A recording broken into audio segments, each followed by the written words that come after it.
la situación social y moral de muchos países de LATAM no me parece ni tan mala. O sea, hay muchas partes de Latinoamérica que siguen manteniendo una visión social mucho más profundamente colectiva y positiva que la que tenemos en España. Precisamente porque han tenido que sobrevivir en una situación mucho más compleja que les ha llevado a la necesidad de la cooperación hasta el punto en el que esa cooperación ha terminado expulsando a empresas multinacionales.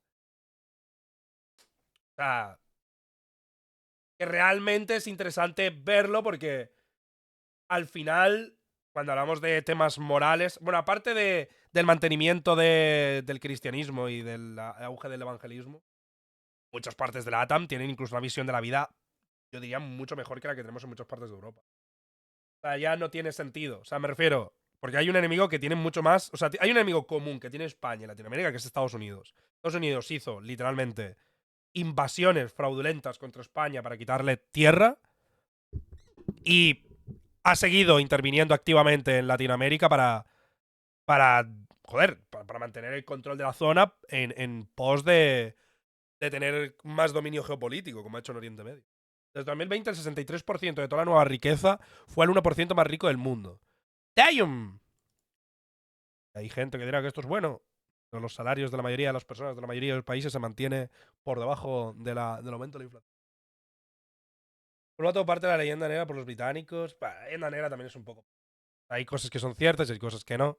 Es cierto que evidentemente existe la propaganda y que existe mucha propaganda anticastellana, pero de ahí a muchas cosas como no había esclavos en Latinoamérica porque había un papel que firmaron desde que firmó la reina diciendo que no había esclavos. Soy súper inteligente. No hay gente que trabaja en negro porque en la ley escrita pone que no se puede. soy, soy tan inteligente. O sea, es que existían los decretos reales de Nueva Plata. ¿Y? ¿Y quién cojones controlaba que no hubiera esclavos al otro lado del puto mar?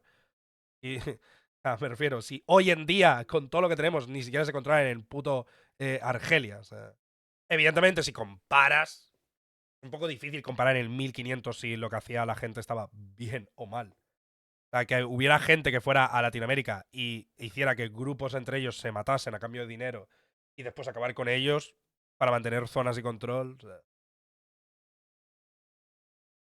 compara con Brasil, ¿no? Y compara con Reino Unido. O sea, comparo con Reino Unido, comparo con el norte de América, en el que literalmente los masacraban. Pues sí.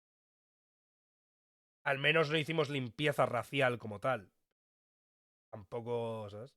Es que los procesos de colonización no puedes justificarlos. O sea, porque muchas veces la premisa es un poco falsa. En el sentido de, dices, no, si no hubiéramos llegado, las universidades y tal y cual, y es como, te lo pidió. O sea, ¿cuál es tu base? O sea, tú estás diciendo que ahora mismo deberíamos ir a todos los poblados de ciertas partes de África que están subdesarrollados, colonizarlos y decir, ven aquí, que eres un gilipollas.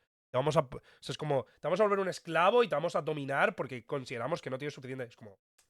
Y sobre todo porque el objetivo realmente no era ese. O sea, hay que ser un poco. Un poco tal. Para pensar que el colonialismo se hacía sobre la base humana y no sobre la base económica para financiar guerras en Europa y que de hecho llevó a la decadencia de España. Y que después en el colonialismo africano pasaba lo mismo. Y decían, no, en nombre de Dios, tenemos que llevarles la fe real, no sé qué. La iglesia influyó bastante, claro, la iglesia influyó bastante porque era lo más parecido al Estado moderno que había. ¿Por qué Maduro se supone que es socialista? No veo que sea el mismo socialismo que yo defiendo.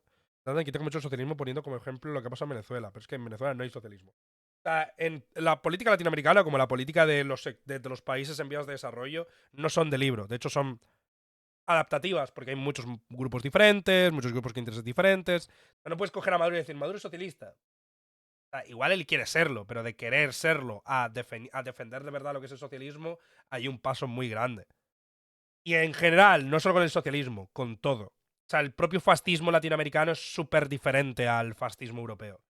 Porque, joder, cuando tú analizas ideológicamente un país, las condiciones económicas, las condiciones culturales, el indigenismo, mil factores que no existen en Europa y que no existen en países con economías sostenidas, pues se juntan en la política. Entonces no hay. No puedes, por ejemplo, coges a Castillo en Perú, que ya no está. Cuando estuvo Castillo en Perú, que básicamente decían que era comunista, y lo único de comunista era que quería nacionalizar sectores estratégicos y después estaba en contra del aborto, en contra de tal. O sea, que literalmente era conservador, que parecía más una especie de fascista. Me parecía más bien una especie de tercer posicionista europeo de principios de 1900 que alguien comunista. Que no quitaba la plusvalía ni nada. O sea, es lo de siempre. En la ideología política suele pasar lo de analizar el perro por las patas. Coges y dices, a ver, si este perro tiene 4 patas, y un caballo tiene 4 patas, y un gato tiene 4 patas, y todos son animales, y yo soy un animal, pues entonces el perro, el gato y el gato, pues son todo lo mismo. A tomar por culo, venga, todos son la misma familia, entonces ignoras las diferencias fundamentales para meterlo todo en una familia que te convenga. Que se hace con el fascismo.